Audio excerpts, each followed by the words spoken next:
Presiden Amerika Serikat, Donald Trump, melontarkan pernyataan keras terkait sikap negara-negara sekutu NATO yang menolak terlibat dalam pengamanan Selat Hormuz di tengah konflik bersenjata dengan Iran.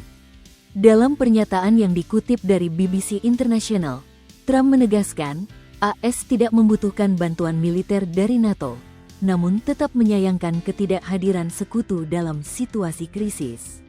Menurutnya, penolakan tersebut sebagai kesalahan bodoh. Ia juga menilai kondisi ini tidak adil bagi Amerika Serikat yang selama ini menjadi tulang punggung keamanan aliansi.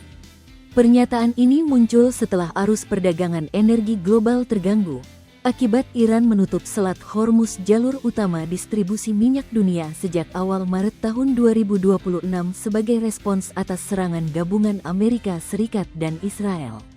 Dengan melibatkan sekutu, AS berupaya memastikan jalur tersebut tetap aman dan dapat dilalui kapal-kapal tangkar. Selain itu, langkah Trump juga bertujuan untuk membagi beban militer dengan negara-negara NATO, karena menurut Trump tanggung jawab menjaga stabilitas internasional seharusnya ditanggung bersama, bukan hanya oleh AS. Eropa pilih menjauh, namun, upaya ini menghadapi penolakan dari sejumlah negara Eropa yang enggan terlibat dalam konflik. Menteri Luar Negeri Uni Eropa di Brussel, Kaja Kallas bahkan menegaskan Eropa tidak ingin terlibat dalam konflik yang berlarut-larut. Ia menyebut perang melawan Iran bukanlah perangnya Eropa, dan menekankan bahwa tidak ada keinginan dari negara anggota untuk memperluas keterlibatan militer ke Selat Hormuz. Uni Eropa, lanjut Kallas, lebih memilih fokus pada penguatan keamanan maritim terbatas serta upaya diplomasi. Ia juga menegaskan bahwa misi yang sudah berjalan, seperti Operasi Aspidz di Laut Merah, tidak akan diperluas ke wilayah konflik baru. Penolakan serupa juga datang dari Jerman. Kanselir Friedrich Merz menegaskan bahwa Berlin tidak akan mengirimkan pasukan ke kawasan Teluk dan menyerukan penyelesaian politik secepat mungkin. Sementara itu, Inggris melalui Perdana Menteri Keir Starmer menyatakan tidak akan terseret ke dalam konflik yang lebih luas.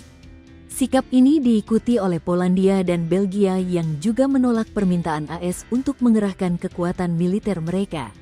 Menteri Luar Negeri Polandia Radoslaw Sikorski bahkan mengkritik pendekatan Trump yang dinilai memposisikan NATO seolah terpisah dari Amerika Serikat.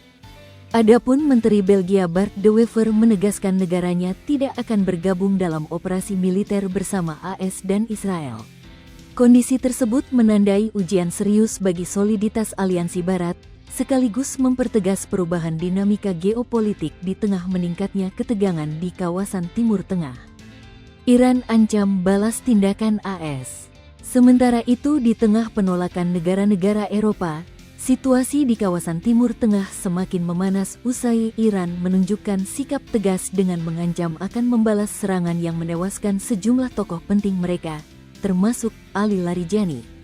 Presiden Iran, Masoud Pezeshkian, menegaskan bahwa negaranya tidak akan tinggal diam.